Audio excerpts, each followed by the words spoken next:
स्वागत है आपका। आप देख रहे हैं इंडिया टीवी, आपके साथ मैं हूं प्राची पाराशर। नरेंद्र मोदी ने आज चुनाव से ठीक पहले एक रैली में टीएमसी की तारीफ की, डीएमके की तारीफ की। राजनीति में तो ऐसा होता नहीं, लेकिन मोदी की पॉलिटिक्स में ऐसा भी होता है। दरअसल मोदी विपक्ष को ये बताना चाहते थे कि कांग्रेस की हरकतों की वजह से पूरे विपक्ष को पलीता लग रहा है। मोदी की बात का बैकग्राउंड था एआई समिट में राहुल कांग्रेस का नग्न प्रदर्शन। इस प्रोटेस्ट के बाद कांग्रेस इंडी गठबंधन में भी अलग थलग पड़ गई। विपक्षी दल ही उसकी थू-थू कर रहे हैं। मोदी ने आज कांग्रेस पर बहुत बड़ा कमेंट किया और कहा कि आप राजनीतिक रूप से पहले ही नंगे हो चुके हैं, दुनिया को बताने की जरूरत क्या थी। मोदी जब विपक्षी नेताओं की तारीफ कर रहे थे तो अखिलेश का नाम नहीं लिया, क्योंकि रैली यूपी के मेरठ में थी तो अखिलेश राज के अंधकार युग को उन्हें अगली ही लाइन में निशाने पर ले लिया। उन्होंने कहा कि योगी के आने से पहले यूपी की राजनीति विकास के मुद्दे पर नहीं होती थी।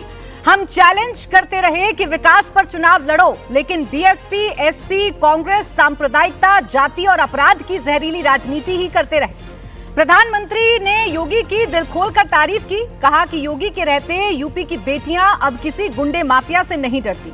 2027 की रेलगाड़ी दिल्ली से यूपी की तरफ चल पड़ी। आज पहला स्टेशन मेरठ था, अब और आगे बढ़ेगी। तो क्या मोदी ने 27 के लिए दो नैरेटिव बना दिए? पहला ये कि राहुल कांग्रेस के कपड़े उतर चुके हैं, और दूसरा ये कि अखिलेश की पार्टी आ गई तो प्रदेश में अंधा युग आ जाएगा। आज इसी पर करेंगे चर्चा। खास मेहमान इस वक्त हमारे साथ स्टूडियो में हैं शिवम त्यागी, भारतीय जनता पार्टी के प्रवक्ता, तालियों के साथ स्वागत कीजिए। निशा चौधरी, प्रवक्ता आरजेडी, हमारे साथ हैं, तालियों के साथ स्वागत कीजिए। सुनील सिंह यादव, प्रवक्ता समाजवादी पार्टी, तालियों के साथ सबका स्वागत कीजिए। और अजय वर्मा, नेता कांग्रेस, हमारे साथ हैं, इनका भी तालियों से स्वागत कीजिए। चर्चा की शुरुआत करें उससे पहले आइए आपको सुनवाते हैं आज प्रधानमंत्री नरेंद्र मोदी ने विपक्षियों पर क्या हमला किया और कैसे नया नैरेटिव सेट किया। मैंने तब भी कांग्रेस और सपा बसपा को कहा था कि अपनी जहरीली राजनीति छोड़िए,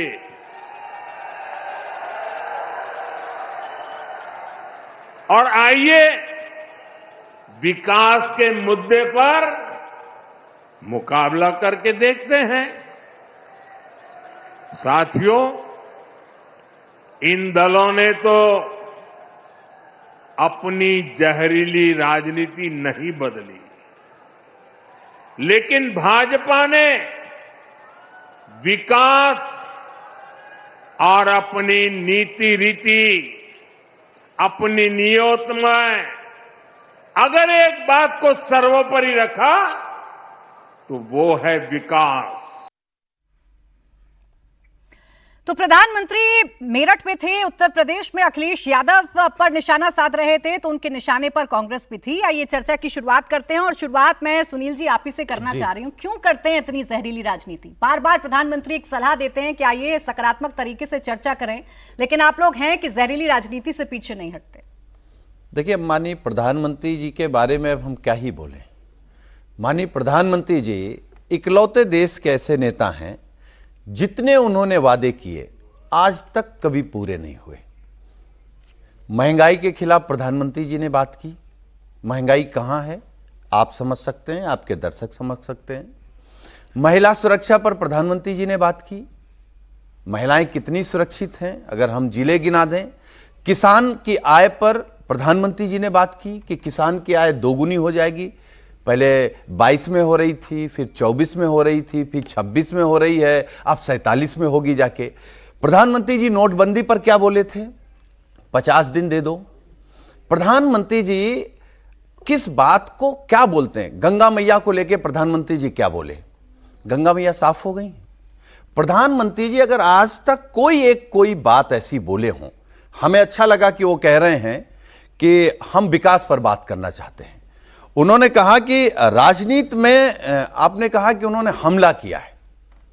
अच्छा होता कि माननीय अखिलेश यादव जी पर अगर वो हमला करते, उनसे अच्छा एक्सप्रेसवे बना देते। वो हमला है राजनीति में। उन्होंने 19 लाख लैपटॉप बांटे थे, आप 34 लाख लैपटॉप बांट देते, वो है हमला। उन्होंने जनेश्वर पार्क बनाया, उन्होंने गांव में लोहिया आवास बनाए, आप उससे बेहतर बना देते। अगर माननीय अखिलेश यादव जी से आपको कंपटीशन करना है तो जेपीएनआईसी जैसी बिल्डिंग बनाइए, आप बनाइए जिसमें माननीय मुख्यमंत्री जी बैठते हैं, लोक भवन। आप बनाइए एकाना स्टेडियम जैसा अंतर्राष्ट्रीय स्टेडियम। आप बनाइए कैंसर इंस्टीट्यूट। किसने रोका?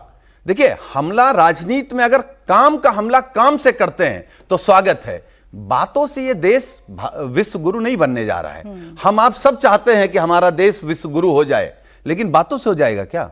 काम से होगा। विश्व गुरु आप बनाना चाहते हैं, एक तरफ कहते हैं कि भारत विश्व गुरु बनेगा, और भारत का किसान, भारत का नौजवान, भारत की बेटी, भारत की अर्थव्यवस्था, भारत की सीमाएं, उससे कोई लेना देना नहीं। हिंदू मुसलमान सबसे ज्यादा कह रहे हैं जहरीली राजनीति कौन करता है? आप बताइए प्राची जी, वो कौन देश का नेता जिसने कहा था हम कपड़े देखकर पहचान जाते हैं वो किस धर्म का है? यही प्रधानमंत्री जी है ना। तो जहर कौन बो रहा है? हिंदू मुसलमान कौन करता है? ठीक, जातियों में बंटवारा कौन करता है? तो खुद कर रहे हैं। ठीक है शिवम त्यागी जी, देखिए इतनी अच्छी अच्छी बात तो कर रहे हैं, कौन सी बात है सुनील जी की जो आपको जहरीली लगती है, जिस बात पर आपको आपत्ति होती है? वो विकास की बात कर रहे हैं, एक्सप्रेसवे की बात कर रहे हैं, लोहिया गांव की बात कर रहे हैं। इससे ज्यादा क्या विकास की बात करेगा भाई विपक्ष?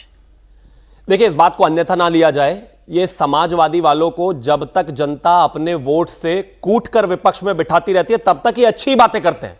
सत्ता में आते ही इनका चरित्र बिल्कुल एकदम निराला हो जाता है। अब इन्होंने एक बात कही कि एक्सप्रेसवे की बात करिए, सड़कों की बात करिए। मैं प्राची जी मेरठ से ही आता हूं और मुझे अच्छे से याद है, अब से 10 साल पहले मैं अपने एक मित्र की शादी में मेरठ से गाजियाबाद आ रहा था।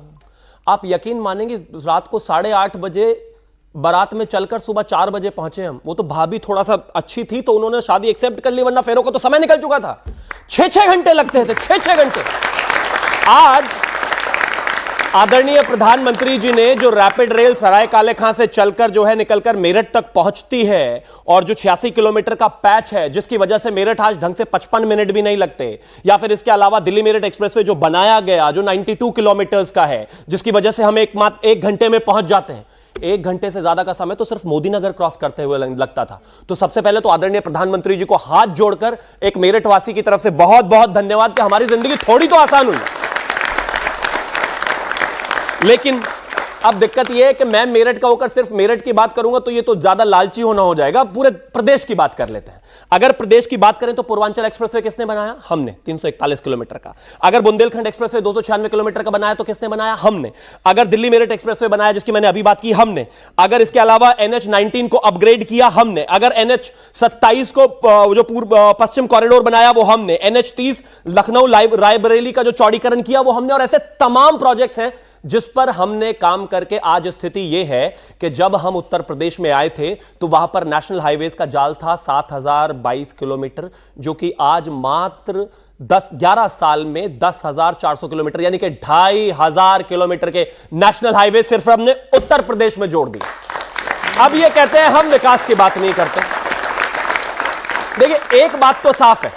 अच्छा, आप सभी से मैं एक बात पूछना चाहता हूं, आप पैदा होकर बड़े होते हैं क्या आजीवन एक ही सड़क पर चलते रहते हैं? क्या एक ही सड़क पर चलते हैं कि नहीं? बताइए। ये समाजवादी पार्टी जब से पैदा हुई है बस आज तक वही वो आगरा से लखनऊ वाले एक्सप्रेसवे पर चलती है, इसके अलावा कोई एक्सप्रेसवे बनाया ही नहीं। अरे एक ही एक्सप्रेसवे से काम होता है क्या भाई? उत्तर प्रदेश आज जिस रफ्तार पे है, आने वाला डेटा और तमाम गुंडे गर्दे गैंगस्टर और तमाम चीजें वो मैं आगे बताऊंगा, लेकिन इतना तय है जिस तरीके से उत्तर प्रदेश में विकास हुआ है, मैं मानता हूं कि सिर्फ मैं नहीं, यहां पर बैठे हुए जितने भी लोग उत्तर प्रदेश से आते होंगे वो जानते होंगे, चाहे वो महिला, बहन, बेटी, सुरक्षा, इसके अलावा गुंडागर्दी और उसके अलावा इंडस्ट्रियलाइजेशन। ठीक है, सुनिए, जिस तरीके से उत्तर प्रदेश चल रहा है ये पूरा देश जानता है। इतनी बड़ी लिस्ट है, इन्होंने इतने सारे काम गिना दिए। मेरठ में तो आज ताजा सौगात मिली है। आपको अच्छा नहीं लगेगा कि जो सफर 2 से ढाई घंटे में पूरा होता था 55 मिनट में वो सफर पूरा हो जाएगा? क्या ये विकास नहीं है? 1.5 घंटे, 2 से ढाई नहीं, 4 घंटे। सुबह 6 बजे उठ के मेरठ से चलना पड़ता था, तब आकर दिल्ली 10 बजे पहुंचते। बताएं सुनील जी, अच्छा नहीं लगेगा ये सुविधा अगर आपको मिलेगी तो? देखिए, हमने इनकी पूरी बातें सुनी, खूब ताली बजी है, क्योंकि जब आप अच्छी बात करते हैं तो ताली बजती है, जब अच्छा काम करते हैं तो ज्यादा दिनों तक ताली बजती है। मैं इनकी सरकार, अरे भाई मैं नहीं बोला ना, नहीं मैं बोलूंगा नहीं। 7 एयरपोर्ट भाजपा सरकार में उत्तर प्रदेश में बने चले, जिसमें 6 बंद हो गए। एक्सप्रेसवे, ये कह रहे हैं समाजवादी पार्टी के पास एक एक्सप्रेसवे है। हम कह रहे हैं कि जो पूर्वांचल एक्सप्रेसवे है वो किसका प्रस्ताव था, बाद में उसको बर्बाद किसने किया? इन्होंने कहा बुंदेलखंड एक्सप्रेसवे। माननीय प्रधानमंत्री जी फीता काट के आए और सड़क बैठ गई। आप कागज पे तो बना रहे हैं, आप जितना एक्सप्रेसवे बना रहे हैं उससे ज्यादा भ्रष्टाचार कर रहे हैं। जिस पार्टी ने भगवान राम के मंदिर पे चंदा चोरी कर लिया हो, जमीन घोटाला कर लिया हो, जिसने भगवान राम को न छोड़ा हो, जिसने शंकराचार्य को न छोड़ा हो, जिसने साधु संतों को न छोड़ा हो, और मैं आपके कार्यक्रम में कह के जा रहा हूं, कोई गूगल कर लीजिएगा या इतिहास के जो स्टूडेंट होंगे पता कर लीजिएगा, इस देश में कोई भी ऐसा राजा अभी तक नहीं हुआ जिसने योगी जी से ज्यादा मंदिर तोड़वाए हों। उत्तर प्रदेश में पौराणिक मंदिर कम से कम 100 से अधिक टूटे हैं और कहते हैं हम सनातनी हैं।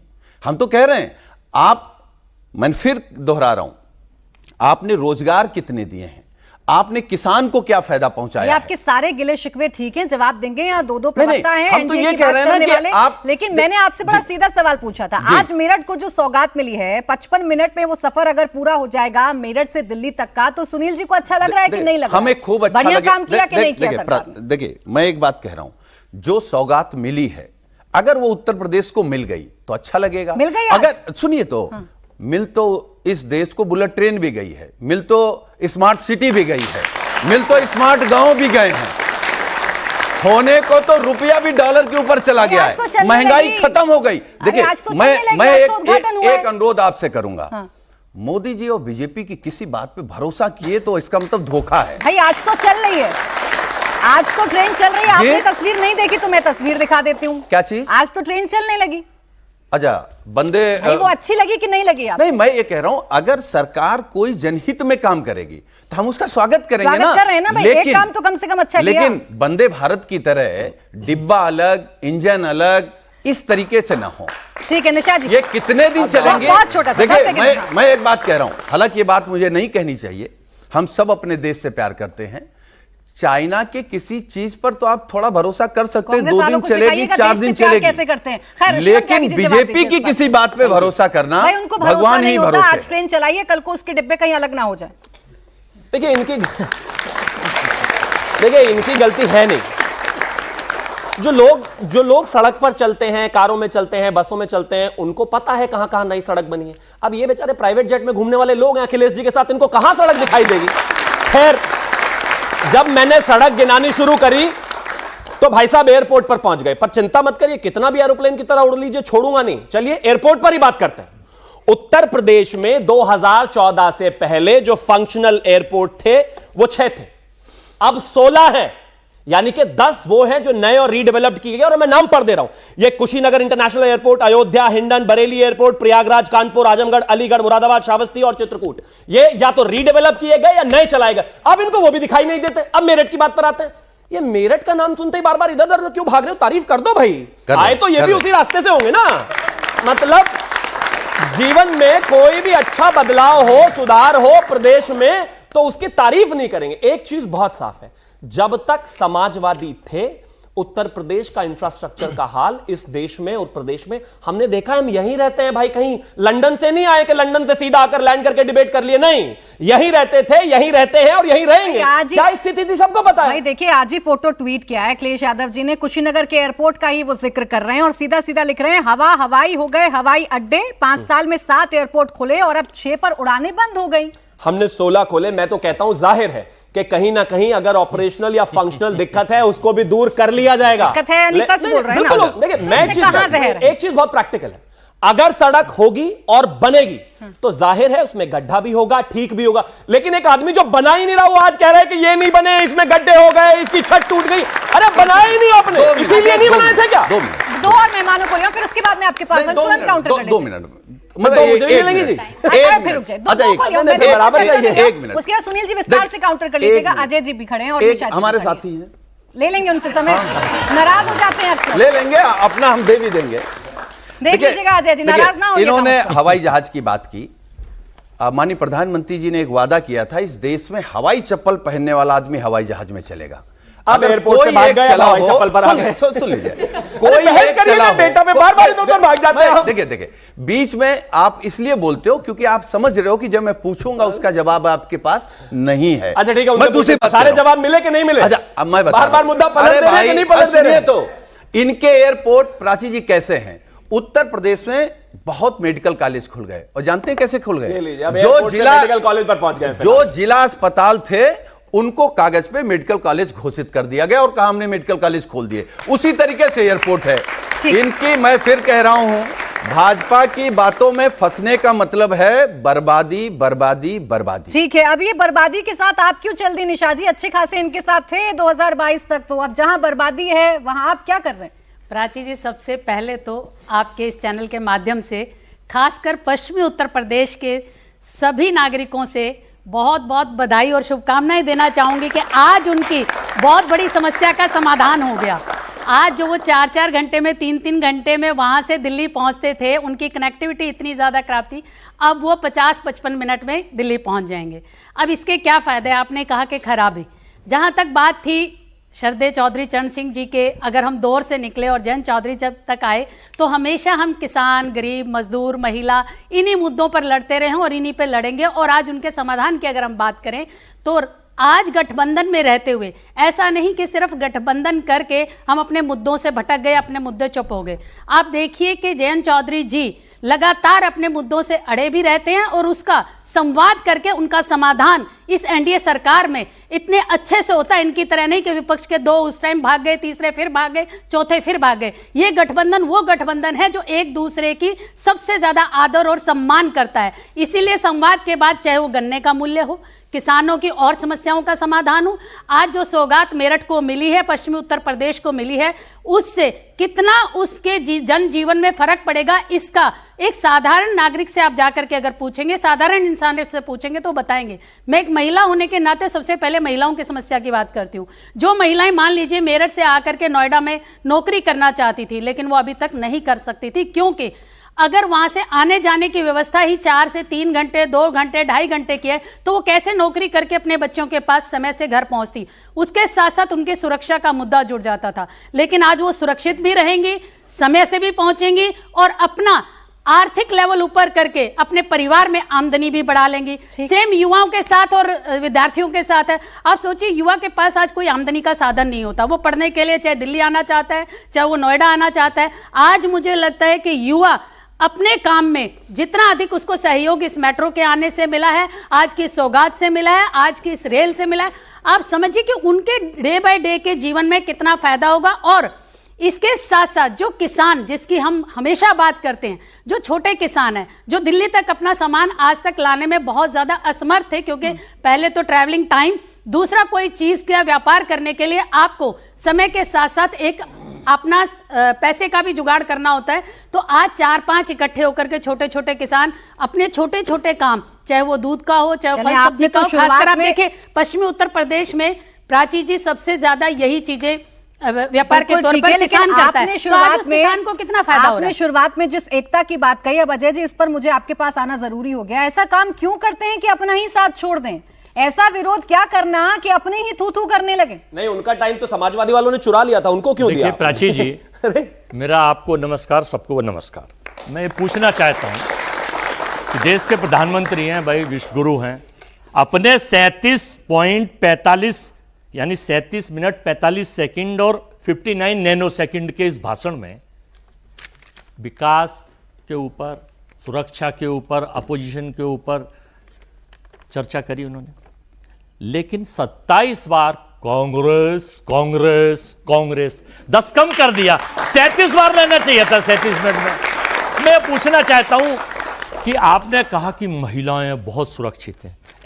आंकड़ों की बात तो आंकड़ों से ही होगी ना? बिल्कुल। एनसीआरबी के ताजा आंकड़े अगर आप उठाएंगे 25 वाले जो 26 में प्रचलित हैं, हिंदुस्तान के प्रांत उत्तर प्रदेश में महिलाओं के अत्याचार और अपराध के मामले में उत्तर प्रदेश 28 स्टेटों में नंबर 1।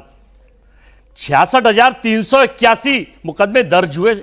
दलितों के खिलाफ अत्याचार के मामले में हिंदुस्तान में उत्तर प्रदेश नंबर 1। 15,138 मुकदमे दर्ज हुए, पहले स्थान पर। साइबर अपराध में उत्तर प्रदेश नंबर 3 28 स्टेटों में। और सुन लीजिए, यह है विकास। नाटक के मंच पर खड़े होकर बहुत अच्छी तरह से तेज बोलो, बार बार बोलो, जोर से बोलो, झूठ बोलो, इससे झूठ से सत्य नहीं बदलते। यह एनसीआरबी भारत सरकार के गृह मंत्रालय के अंदर आती है और दिल्ली में इसका ऑफिस है। 1986 में एनसीआरबी बनी थी, नेशनल क्राइम ब्यूरो। अब आप तीसरे पे आ जाइए, ये सहयोग है पहला छूट गया, लेकिन जो मेरा सवाल मैं आपको दूंगा। मैं थोड़ा सबको टाइम दिया था, लीजिए ना, आपका टाइम मेरा चुराया उन्होंने 2 मिनट। प्रश्न ये है कि 26 करोड़ की जनसंख्या की आबादी में इनके परम मित्रों के उससे केवल जो पहले 15.44 करोड़ वोटर थे, अब 12.55 रह गए। पता नहीं वो आदमी थे या कहां चले गए। इसका तो मतलब जो लोकसभा के चुनाव थे वो अवैध होने चाहिए। अब आप यहां आइए, क्राइम ब्यूरो के रिपोर्ट्स में देश के 10 जो टॉप अपराध हैं उसमें सारे बीजेपी शासित प्रदेश हैं जो अपराधों में टॉप है। सुन लीजिए, पहला नंबर उत्तर प्रदेश, दूसरा नंबर राजस्थान, तीसरा नंबर मध्य प्रदेश।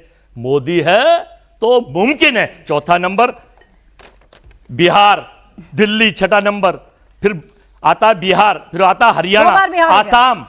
सुन लीजिए, तो ये सारे 10 क्षेत्र मैंने सुन लिया, मैंने बिल्कुल आपका सुन लिया, आपकी एक एक बात सुन लिया, आपने जितना नहीं, डेटा रखा मैंने सुन अब लिया। मैं एक तो चीज मुझे और कर रहा हूं, बताइए फिर ना, खत्म विरोध बंद कर रहा करने हूं। का आपका ये जो तरीका है कितना अच्छा लग रहा है। आप डेटा से बात कर रहे हैं, वो अच्छा लग रहा था क्या? देखिए पीछे तस्वीर भी है, अच्छा लग रहा था क्या? टी शर्ट उतार कर पहुंच अब गए मैं थे। उसी पे तो आ रहा हूं। जगहसाई की आपने। अरे उसी पे तो आ रहा हूं। आइए ना, देर कर दी आते आते। पहले तो आपकी आंकड़ों की बात कर दूं ना। प्रधानमंत्री जी ने कहा कि मैंने भाई ये बता दिया भाई, उबाच सुन लिया आपके आंकड़े मैंने। अब मैं उसी पे आना आ चाहता जाइए, हूं। आ जाइए।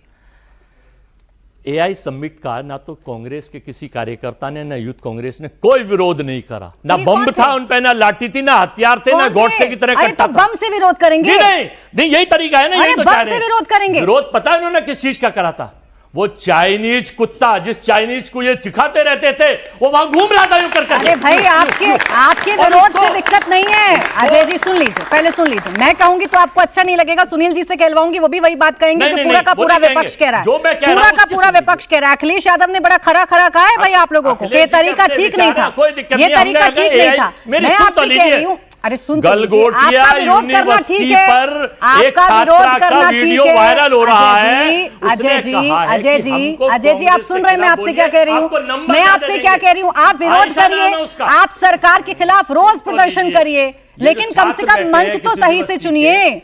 आप टी शर्ट उतार कर चले जाएंगे उसी की ऐसी तो जगह बता रहा हूं, पर सुन जहां तो लीजिए। इंटरनेशनल लेवल के लोग ये आए हुए हैं। देखिए, अच्छा लग रहा है ये जो आपके आपको? पीछे- ये जगह सही अच्छी लग रही है आपके आपको? पीछे जो जैन जी, मेरे पीछे वाले जैन जी सब समझ रहे हैं। पहले मेरे सवाल का जवाब दीजिए। बैठे हुए हैं, कैटेगरी ये तय करेंगे। जेंसी कुछ नहीं होता मैं सर। इनसे बताना चाहता हूं। जेंसी कुछ नहीं होता। जेंसी के सुनिए, बाद जेंसी के बाद मैं नया आ बताना गया चाहता हूं, है। सुन जेंसी लीजिए। के बाद नया आ गया है। सुनिए पहले मेरी बात, पहले मेरी बात मेरे बीच में बोलती सुनिए। अरे नहीं। मैं इसीलिए बोल रही हूँ क्योंकि आप मुद्दे पर नहीं आ रहे। अभी तक आप अच्छी बात कर रहे थे, आप आंकड़े रख रहे थे, मैं आपके बीच में नहीं आई। अब मुझे ये बताइए कि विरोध करने के लिए क्या आप इतना आगे चले गए कि ऐसी नंगाई पर उतर आए? अरे हम वही तो बताना चाहते हैं। मैं आपको फोटो ये सही दिखाता है? हूं। विदिशा में सारे अरे ये बीजेपी के विदिशा नेता चले गए आप। नंगे होकर दिल्ली की AI समिट पर मणिपुर की आइए। नंगी बेटी हमारी अरे नहीं दिखाई दे AI रही थी समिट पर बीजेपी आइए को, ना, प्रधानमंत्री जी को। AI समिट जब वो पर आइए। सड़कों पे घूम रही थी मणिपुर की और उस वहाँ घटना पर अत्याचार हो उतने रहे थे सवाल और पूछे गए थे गए जितने आज प्रधानमंत्री। पूछ रही हूँ। तब जवाब देश नहीं शर्मसार है, नहीं हुआ था। जवाब नहीं है, नहीं, तब जवाब शर्मसार नहीं नहीं हुआ था। है आपके पास नहीं। मैं पूछना पूछ लेती चाहता हूँ। हूं। सुनील अब जी आप सुनिए। जवाब दे भाई, वो तो जवाब दे नहीं रहे। ये जो कह रहे हैं सही कह रहे हैं कि गलत कह रहे हैं, मुझे गलगोटिया बताइए। यूनिवर्सिटी नरेंद्र मोदी जी और बीजेपी के अरे इशारे सर, पर गलगोटिया सी यूनिवर्सिटी पर जिनपिंग जितने के चरणों सवाल में उठाने हैं आप दंडवत करने के उठाइए, लिए लेकिन इस वो रोवर प्रदर्शन चीन पर का भी हमारे यहाँ बोलिए ना भेजा गया अजय जी। और सीपीसी ने इस जवाब प्रदर्शन पर दिया। बोलिए, बहुत सारा कुछ इस बोल रहे हैं। प्रदर्शन पर जवाब देने का मौका बोलिए, दीजिए। और प्रदर्शन वसूली पर वापस ले बोलिए। लिया। देखिए ये और दोनों तो एक होकर बात कर रहे हैं, लेकिन महिलाओं के मुद्दे पे जो बोला मैं उसको जरूर अलग अलग पड़ गए। देश आपको शर्मसार समझ में नहीं नहीं हुआ। आ रहा है, आपको समझ में नहीं आ रहा है। अभी ऑल्ट कोई बात मैन नहीं, ने बस क्या एक कहा? सेकंड। सुनील जी कि बस इस मोदी पर जी बता ने मेरा दीजिए, हाथ ये जो ऊपर पीछे उठा लिए तस्वीर है और मुझे इन पता पर ही इन नहीं पर क्या क्या आप कर रहे थे। समर्थन करते हैं? ये तो हंसी का अरे पात्र रुक बनाते जाएं, हैं। रुक जाएं। और अब बस पोल फाइनल खुलेगी इस कर बात रहा का डर है? हूं। देखिए, पोल फाइनल। खुलेगी इस बात का डर है? एक मिनट ले लेंगे, 10 सेकंड, केवल 10 सेकंड। जैसे ही आज टेलीप्रॉम्प्टर हट रहा था स्क्रीन के आगे से मोदी ने टेलीप्रॉम्प्टर मेरठ में समय देखिए बर्बाद कर रहे हैं। अब उन्हें जो बोलना था बोल चुके। टेलीप्रॉम्प्टर के बाद वो चुप हो अरे जाते ये थे। मेरा मुद्दा नहीं तो है, ये मेरा मुद्दा नहीं है, ये मेरा मुद्दा नहीं है। पोल खुलने का डर लग रहा है आपको? मैं फिर आ रही हूँ। सुनील जी ये जो पीछे तस्वीर है, मैं एक सेकंड आ रही हूँ, ये जो पीछे तस्वीर अच्छी लग रही है क्या आपको? ये प्रदर्शन का तरीका ठीक था क्या कांग्रेस का, टी शर्ट उतारकर AI समिट में चले गए? देखिए हमारे साथी हैं, लेकिन हम लोगों का ये मानना है, देखिए हम लोग बीजेपी से, आरएसएस से, माननीय प्रधानमंत्री जी से, उनकी नीतियों से, उनके वादों से असहमत हो सकते हैं, लेकिन देश के अंदर हम उनसे सवाल करेंगे। लेकिन जब देश का मामला बाहर का होगा, हम लोगों ने पहले दिन कहा कि आंदोलन सही है, जगह गलत थी। इस बात को इन लोगों को स्वीकार कर लेना सुन लीजिए। चाहिए। देश के मान सम्मान स्वाभिमान से कोई समझौता किसी को नहीं करना चाहिए। अब सुन लिया आपने अजय जी? नहीं सुना। इस बात को ये भी नहीं मानेंगे सुना, हम वैसे भी कर रहे हैं, नहीं सुना है। छोटा सा जवाब, फिर जनता के सवाल। देखिए, छोटा तो हो नहीं पाएगा, लेकिन एक ही चीज है, आप छोटा उनसे रहेगा। कितना भी हाना करवाते रहिए, लेकिन नंगाई और दंगाई जहां भी हो वो सपा और कांग्रेस में मिलेंगे, इसमें कोई दो राय नहीं है। आपको घुमाने फिराने की आवश्यकता नहीं है। लेकिन उन्होंने डेटा दिया तो मुझे अच्छा लगा। आपने सुना होगा, उन्होंने कहा कि प्रधानमंत्री जी ने 37 मिनट और उतनी सेकंड और उतनी नैनो सेकंड बोला। इतना ध्यान अगर अपने शहजादे की स्पीच पे लगाए होते तो उसका जीवन में कुछ भला हो जाता, 95 में चुनाव ना हारता। पहला, मैं बीच में नहीं बोला, मैं बीच में नहीं बोला, देखिए मैं बीच में नहीं बोला। प्राची जी, मैं बीच में नहीं बोला। प्राची जी, प्राची जी, प्राची जी, मैं बीच में नहीं बोला। अब ये गलत बात, बोलना शुरू करते हैं, अब ये गलत बात, अब ये गलत बात। दूसरा, इन्होंने कहा कि 37 मिनट में 27 बार कांग्रेस का नाम लिया। अरे हमारी विपक्षी पार्टी हो, लीडर ऑफ ऑपोजिशन हो, मतलब क्या पाकिस्तान का नाम ले, जब बात होगी तो कांग्रेस की होगी, उसमें नाराज होने की जरूरत नहीं है। सब सुन रहे हैं ना शांति से, आप अनोखे नहीं है, सब सुन रहे हैं। सुनील जी भी सुन रहे हैं, सुनील जी भी सुन रहे हैं। अरे आप कर रहे हैं, ये तेज आप बोल रहे हैं, जोर से आप बोल रहे हैं, लोगों के बीच में आप बोल रहे हैं। रुक जाए अब दूसरा, इन्होंने एक और आंकड़े दिए, वो दिए खासतौर पर सुरक्षा से संबंधित। पिछले हमारे 8 साल में मोटा माटी 15,000 एनकाउंटर हुए पुलिस के और गुंडे बदमाशों के, जिसमें से 256 लोग तो वो है, या तो वो हुरों के पास पहुंच गए या राम नाम सत्य हो गया उनका, उनको खत्म किया। इसके अलावा 31,960 लोगों को गिरफ्तार किया। इसके अलावा 10,324 लोग घायल हुए इस प्रदेश में। इसलिए ये मामले रिपोर्टेड है क्योंकि आज महिला को डरने की जरूरत नहीं है। कोई समाजवादियों के गुंडे नहीं है जो जबरदस्ती दबाकर उसको बिठा देंगे। आज यहां पर हर जगह हर एक बेटी, हर एक महिला अपने विषय में जाकर रिपोर्ट कर सकती है। पुलिस सबसे पहले उनको पकड़ती है और उसके अलावा कार्रवाई करती है। और अब अंत में आता हूं भाई, आंकड़े सही दे रहे हैं कि गलत दे रहे हैं? सही तो दे रहे हैं ना आंकड़े तो सही दे रहे हैं ना। हम खुद रिपोर्ट कर रहे हैं भाई, ये उनकी सरकार थोड़ी ना कि कोई दबा लेगा उसको। अब आगे आते हैं, भाई टॉप का राज्य बन रहा है अगर अपराधों में, तो क्या आपसे सवाल नहीं पूछे जाएंगे?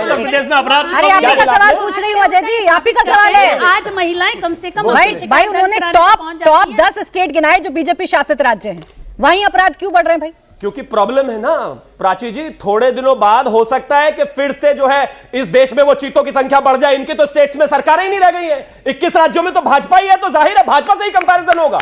इनकी कहीं सरकार नहीं बचनी भाई, तो हमारे ही बेहतर होंगे। अब एक और 10 सेकंड और, मुझे 10 सेकंड मात्र 10 सेकंड मात्र। मैं एक चीज कहना चाहता हूं, अगर उत्तर प्रदेश में गुंडागर्दी, गुंडा राज, महिलाओं की सुरक्षा पर जो है खतरा लटकता या फिर चीजें खराब होती, तो उत्तर प्रदेश जब 2013, 14, 15 के बाद जो है हमारे पास आया था, 17 तक खास तौर पर, तो उसकी जीडीपी मात्र 13 लाख करोड़ थी। आज सिर्फ 9 सालों में बढ़कर वो जीडीपी 30 लाख करोड़ हो गई। बिजनेसमैन अपनी फैक्ट्री, अपना काम, अपना कारोबार इसीलिए किसी राज्य में लगाता है क्योंकि वहां पर सुरक्षा बेहतर है। हाँ, आंकड़ों की जादूगरी कह देंगे। किसका सवाल है? मेरा सवाल शिवम त्यागी जी से है। मैं कुशीनगर का रहने वाला हूं और मैं आपसे पूछना चाह रहा हूं कि लास्ट इंटरनेशनल फ्लाइट कब उतरा था कुशीनगर में, और डोमेस्टिक फ्लाइट भी कितने साल, कितने महीने और कितने दिन पहले उतरी? और आपसे ये पूछना चाह रहा हूं, विपक्ष अगर आपसे कोई सवाल पूछे तो आप उसको एज ए विलन क्यों ट्रीट करते हैं? भाई बताइए, विपक्ष का सवाल विलन क्यों? इसमें मैं कुछ जोड़ दूं? नहीं, मैं जवाब दे। हाँ, आप भी जोड़ दो। नहीं, मैं इसी में जोड़ दूं। ये भी बता दें कि ये साथी जिसने सवाल पूछा है वो राष्ट्रभक्त है या राष्ट्रद्रोही है? पूछे, बताए। अब मैं जवाब दे दूं? हाँ, दे। अच्छा, मुझे एक चीज बताइए, इंडिया टीवी ने अप्रोक्सीमेटली ट्रेड डील पर 14 अलग अलग डिबेट्स करी। इस देश में खासतौर पर पार्लियामेंट में राष्ट्रपति के अभिभाषण पर 18 घंटे चर्चा हुई, जिसमें 1 घंटे का समय कांग्रेस को मिला, 25 मिनट का समय समाजवादी को भी मिला, सबको मिला। प्लीज बीच में नहीं, हाँ उसी पर आ रहा हूं, प्लीज बीच में नहीं। इनके जो कार्यकर्ता वहां नंगे होकर एआई समिट में पहुंचे, उन्होंने बोला कि ट्रेड डील पर हमें जवाब नहीं देना जा रहा। अरे आपको जवाब देना था, आपने पार्लियामेंट में दिया, आपने डिबेट्स में दिया। आपको क्या करना, अंतरराष्ट्रीय लोगों के सामने जाकर नंगा होकर सवाल पूछना था? कोई देशद्रोही नहीं है। मैंने कहा कि उनको देशद्रोही, मैंने कहा उनको देशद्रोही नहीं है। और हरियाणा के कई मंत्री और विधायक नंगे नहीं, मुझे समझ में नहीं आ कहां किया है? कहां किया है प्रदर्शन? जगह बताइए, जगह प्रदर्शन का नहीं। अरे जगह बताइए ना। एआई समिट है क्या वो? एआई समिट है क्या? अभी भी नहीं समझ में आ रहा आपको?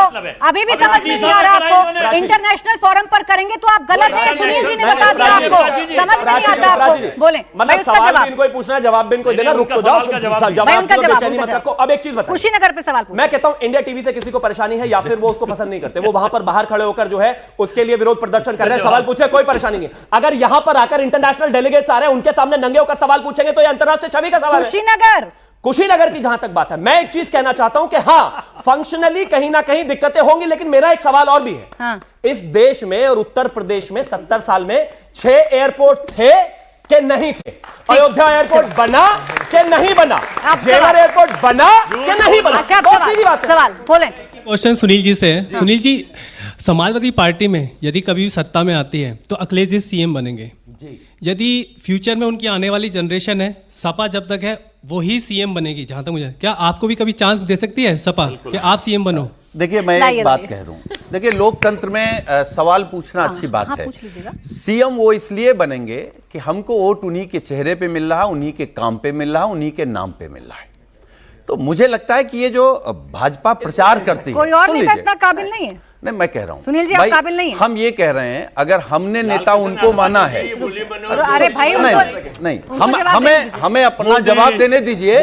हमको किसी से शिकायत नहीं है। हम उनको नेता मानते हैं, हम उनको मुख्यमंत्री बनाना चाहते हैं, हम उनको प्रधानमंत्री बनाना चाहते हैं। प्राची जी, मुझे 10 सेकंड चाहिए इस सवाल। प्राची जी मात्र 10 सेकंड दे दीजिए। इनके सवाल रह जाएंगे, फिर 10 सेकंड में बोल लीजिएगा। पहले सवाल बीजेपी और सपा दोनों से जी।